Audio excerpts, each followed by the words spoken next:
This is the Denros very strong or double strength. I don't care what you call it. It's 80% white unaged rum from St. Lucia Distillers. Now we know that as the rum renaissance gathers steam and we start to get more used to cask strength rums, there are a lot of commercially made rums, not independent bottlers that take from casks, but commercially made rums that are starting to really push the upper end of the envelope. Now, we all know about the 151s, which are 75.5%. We know about the Stroh Ete, or the 160 as it's called, which is made in Austria.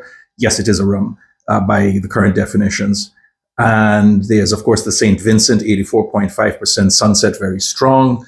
Even Rivers Antoine out of Grenada has their overproof, which can be 69% if you could want to take it out of the country. There's a 75% version kicking around somewhere. And I know that there's a 90% edition that runs around the island itself that, again, you can't take out unless you are better than I am. The king of the commercially made high-proofed rums is probably still the Marienburg from Suriname at 90%. And I mean, that's really quite something. That doesn't mean that this one is any less, though. I mean, this is like, 160 proof or 80% ABV of rip snorting badass. And you really got to ask yourself, who on earth would want to drink this thing neat, aside from crazy reviewers like me who kind of like have to?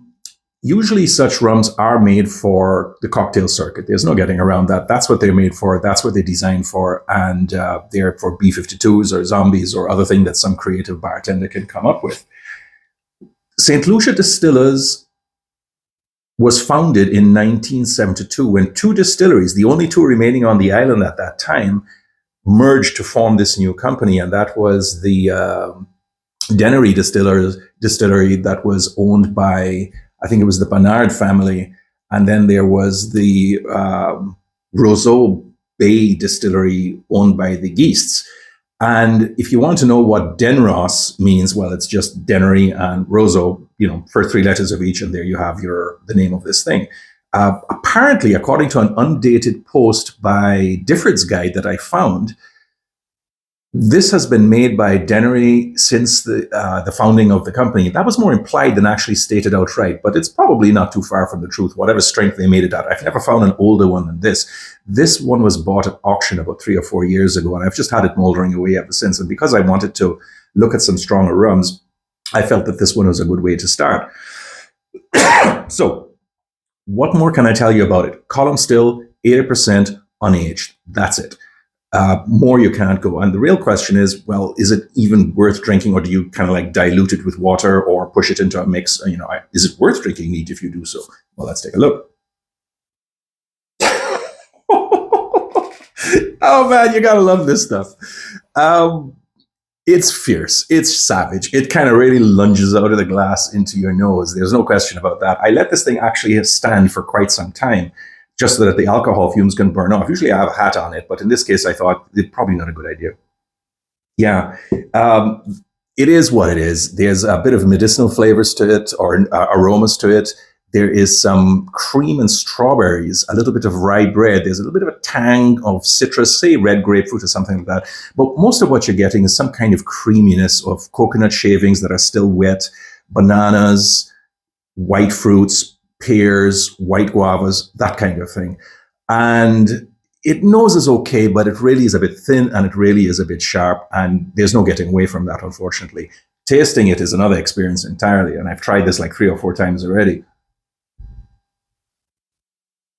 Yeah, really tiny sip.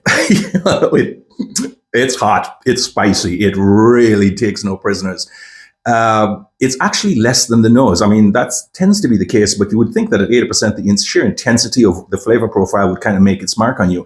To some extent, that's true, but there really isn't that much more to go on. There's a strange soapiness to this thing, like, bath soap or aromatic lipstick of some kind. Don't even ask me where I got that from. Right. There is the same white fruits that we talked about on the nose. There's a bit of a medicinal stuff. You're getting a lot of ethanol in it, and the thing is hot. do not fart and smoke and drink this all at the same time. You are going to spontaneously combust. There's no two ways about it. This is just the sort of thing that you could imagine the Expendables sitting around after offering a shitload of bad guys, and they're just kind of quaffing this by the tanker load or something. I honestly, in all fairness, I cannot score this above 8, and I think 76, 77 is pretty much where I'm going to go with this. The truth is, it is a mixing rum, and it has to be pushed into something that accentuates what mild or at least thin flavors they are with it. And beyond that, this is not one that I would actually buy on a consistent basis. I'm not really a cocktail maker. I tend to drink my rums neat. I'm a simple guy, so a rum and coke will do it for me. And in that, this thing kind of shines. A daiquiri is not too bad. I think the aforementioned zombie and the B-52 is pretty much where this thing is going to go, unless there's some enterprising bartender out there who's going to educate me differently, which I hope somebody does. So 77 points. This little bottle, which I bought on auction, cost me £40. I know it's still made and sold on the island. I'm not seeing that much out there on the online shops. If your interest has been piqued, by all means, give it a shot. See if you can get the smaller bottle. I'm not really certain that a bigger bottle is going to make much difference, especially if you're into this kind of thing. But I do want to mention one other last point. St. Lucia Distilleries does have a good reputation with its Chairman's Reserve and the Admiral Rodney lines and, the Forgotten Casks and whatever else they do. They are starting to do specific bottlings now, single cask releases and so on. But I do think that they tend to play catch up a bit. And that's partly because although they do have a sort of a presence on the festival circuit, and you can find them in a lot of high-end bars and so on, they really aren't that much in the same league, perception-wise, of the big guns on Jamaica, Barbados, and Guyana, or Trinidad for that matter. And I think that's a shame, because with their pot stills and their calm stills and what they've managed to put out the door, to me, they're like an unsung hero, and they tend to play catch up with everybody else, but that shouldn't be the case. If they can continue to make a rum like this, that is decent enough for its strength, even unaged, then I think you owe it to yourself, if your curiosity has been raised by what I'm saying here, give their Chairman's Reserve a bit of a shot. Their Admiral Rodneys are definitely quite good. And overall, they are really quite price affordable. Whether this one is or isn't for your pocket is another question entirely. So I'll leave it here for now. I did enjoy the rum. The written review is coming out at the same time as this one. And I hope you enjoyed it. And if you ever do get it, just leave me a note and let me know what you think. Take care, everybody. Bye-bye.